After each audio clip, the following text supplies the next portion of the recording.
Bonjour à tous et à tous, bonjour à tous les suiveurs et à tous les inconditionnels de Grégoire Omnisport doomu Gaynde Ndiaye warul tiit warul ragal la liste des Ligues des Champions génn na liste Ligue des Champions donc équipe bu ne day jox liste des 25 joueurs pour la Ligue des Champions gis nañ ne les Sénégalais sont présents. Moussa Wagué fait partie de la liste des 25 pour le FC Barcelone. À Bruges on a Mbaye Diagne, Krépin Diatta et Amadou Sagna, donc Ousseynou Kabeng Diagne et Mamadou Diarra sont écartés, ils viennent d'arriver, ils ne sont pas dans la liste pour la Ligue des Champions. Gis nañ fële ca donc Angleterre am nañ fa Sadio Mané dans la liste de Liverpool, ça c'est évident. Koulibaly fait partie de la liste du Napoli. Idrissa Gana Gueye fait partie de la liste du Paris Saint-Germain. Mais gis nañ ne les fans du Barça préfèrent Frenkie de Jong à Antoine Griezmann. Donc selon un sondage, donc en Espagne, le quotidien Catalan Sport a effectué un sondage auprès des fans du FC Barcelone. Ñoom dañoo def sondage auprès des supporters du FC Barcelone. Donc Frenkie de Jong est élu recrue préféré des supporters du FC Barcelone. Donc du point de vue des recrues Barça supporters yi kan lañ gën a préféré mooy Frenkie de Jong à hauteur de 78%. Donc Griezmann 18% rek ñoo ko voté. Donc gis nañ Griezmann n'est pas très bien aimé du côté du FC Barcelone. Donc transfert bi gën a baax mooy le prêt avec option d'achat de Philippe Coutinho au FC Barcelone. Donc fans yi aussi 112% des fans nee nañ donc c'est l'entraîneur, donc c'est le président Josep Maria Bartomeu moo responsable donc la non venue de Neymar. Donc Neymar bu ñëwul donc supporter Barça yi 72% yi nee nañ entraîneur bi moo xarañul, donc kii di président bi moo xarañul autant pour moi moo tax Neymar ñëwul. Manchester United écoute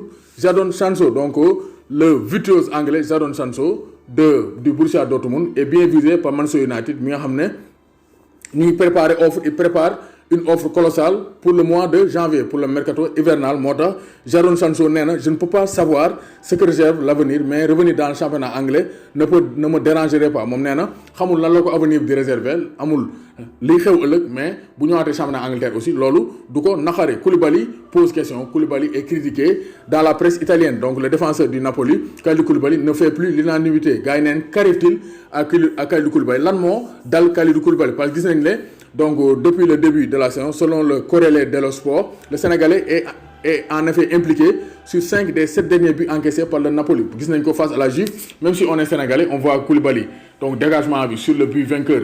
Donc gis nañ ne il a raté, même si tibia bi la dal, donc mu tayu ko. Gis nañ ne aussi Higuaín ba muy dugal da koo dafa cote Koulibaly caxabal la ko dóor bomb ci gars yi. Donc c'est pour dire que Koulibaly gars yi nee nañ nag lan moo ko waral, c'est préparation, manque de préparation, parce que Koulibaly a joué la Coupe d'Afrique des Nations, fatigue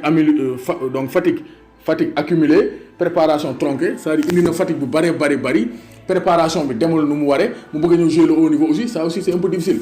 Donc Ancelotti dafa waroon noppal Koulibaly début saison bi di ko dugal ndànk-ndànk ba Koulibaly amaat rythme mu doo ko dugal, parce que li muy def nii il sacrifie Koulibaly, parce que Koulibaly c'est un grand défenseur, mais boo amul rythme le haut niveau ça paye. C'est la même chose pour Mathys de Ligt au niveau de la juventus de Turin, le Hollandais de 19 ans, moom aussi c'est le même cas de figure, amul rythme pour l'instant, adapté wul au championnat italien. Koulibaly amul rythme parce que dafa noppal lu bari après la CAN, amul préparation bu doy ba pare, donc il a accumulé beaucoup de fatigue durant la CAN avec les voyages aussi, c'était difficile.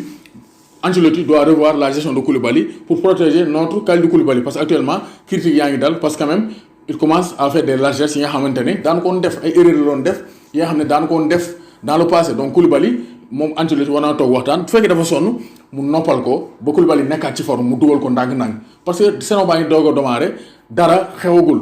doomu Gaynde Ndiaye warul tiit warul ragal.